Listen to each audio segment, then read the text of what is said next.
move on to finishing the surah. We finish the surah. What should we do now? After finishing the surah, the sunnah is to go for ruku'. So how do I perform ruku'? So I finish the surah.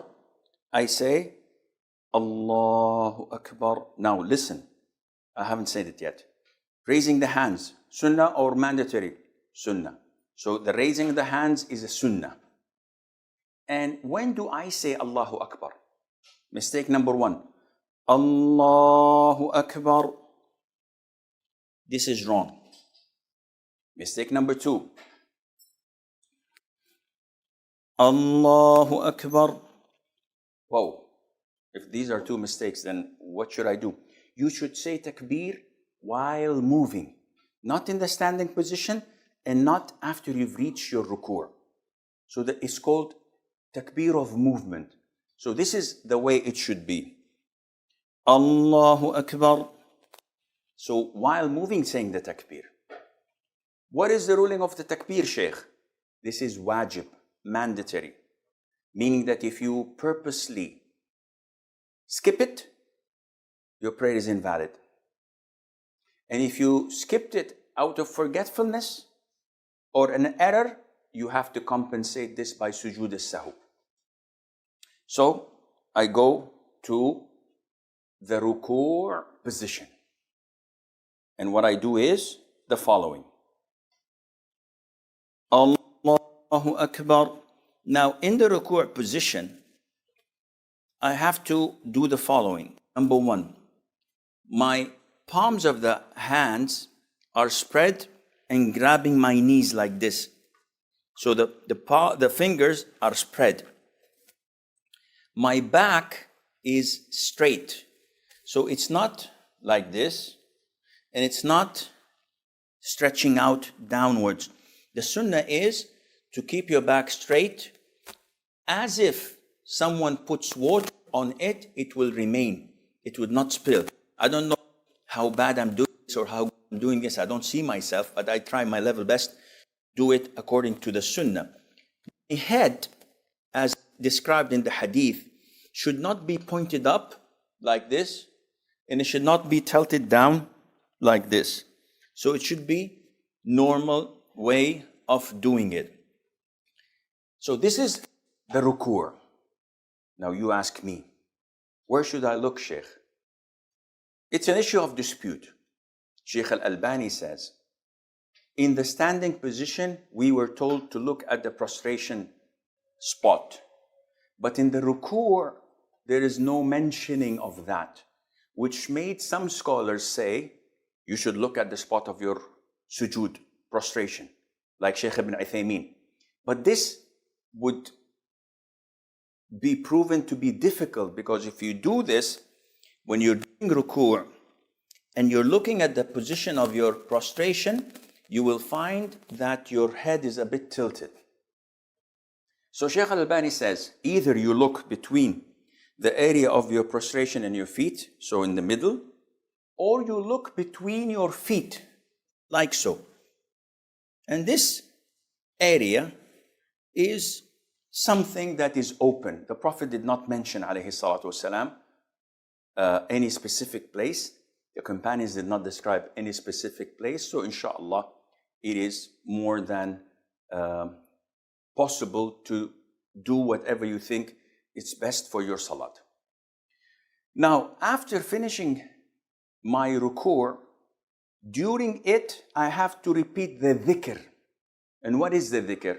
I have to say, Subhana Rabbi al-Azim, which is mandatory. And 1 is the minimum. 3 is recommended. The sky is the limit afterwards. I can say Subhana Rabbi al-Azim. I can say Subhana Rabbi al-Azim wa bihamdih.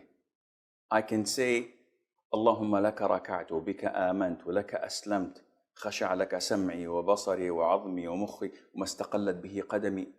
Different kinds of dhikr you can say. The minimal requirement is 1, Subhana Rabbi al-Azim. This is mandatory. You cannot play with it. So we say Subhana Rabbi al-Azim while I'm in the ruku'. Among the mistakes people do is like this. Subhana Rabbi al-Azim. So they say it while going down or coming up. And this is not valid. You have to say it when you are totally in ruku', relaxed, every bone is back to its place, by saying Subhana Rabbi al-Azim wa bihamdih once, enough. Then while rising up, you say Sami Allahu liman hamida, and you raise your hands again. So we raised our hands in the inauguration takbir. We raise our hands when we go for ruku'. We raise our hands when we rise up from ruku'. And this is the sunnah according to the hadith of Abdullah ibn Umar, may Allah be pleased with him, in Sahih al-Bukhari. And he's describing the Prophet's prayer, alayhi salatu wasalam. And we say, Sami Allahu liman hamidah. This is mandatory for an individual praying on his own, for an imam leading prayers, for worshippers. And I follow that by saying, Rabbana lakal hamd. Rabbana wa lakal hamd. Allahumma Rabbana lakal hamd. Allahumma Rabbana wa lakal hamd. Either one of these four does the job. And this is said by the imam, by the individual, and by the followers. Which means that if I'm praying behind an imam and he rises from ruku' saying Sami Allahu liman hamida, I, as a follower, do not say Sami Allahu liman hamida. I just answer what he has said.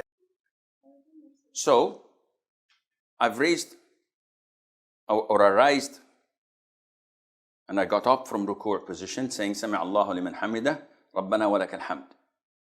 There are a lot of adhkar I can say afterwards, but this is what's essential. You can say ملء السماوات وملء الأرض وملء ما شئت من شيء بعد. You can say ربنا ولك الحمد حمدا كثيرا طيبا مباركا فيه. And do I place my hands on the chest or leave it on the sides? Either way is possible. What do you suggest, Shaykh? I personally follow the hadith of Wa'il ibn Hujr, which says that whenever the Prophet ﷺ rised from ruku', whenever the Prophet ﷺ stood up, he used to put the right on the left on the chest. So now after I've risen from ruku', what is this position called? Is it sujood? Is it ruku'? What is it? It's standing up. So according to the hadith, then I should do this. The majority of scholars say no, you have to put it on your side. But there is not a single hadith that stated that the Prophet used to put his hands on his side in any position. So it's an issue of dispute, but akhi, again, this is a sunnah. You put it on your chest, you put it on your side, there's no problem. Don't make an issue out of it. Don't label people or classify people or think that people are better than you or worse than you. No.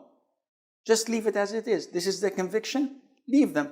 So I'm in the ruku' position. Subhana Rabbi al-Azim wa bihamdih. Sami Allahu liman hamidah. Rabbana wa lakal hamd hamdan kathiran tayyiban mubarakan fih. Sami Allahu liman hamidah.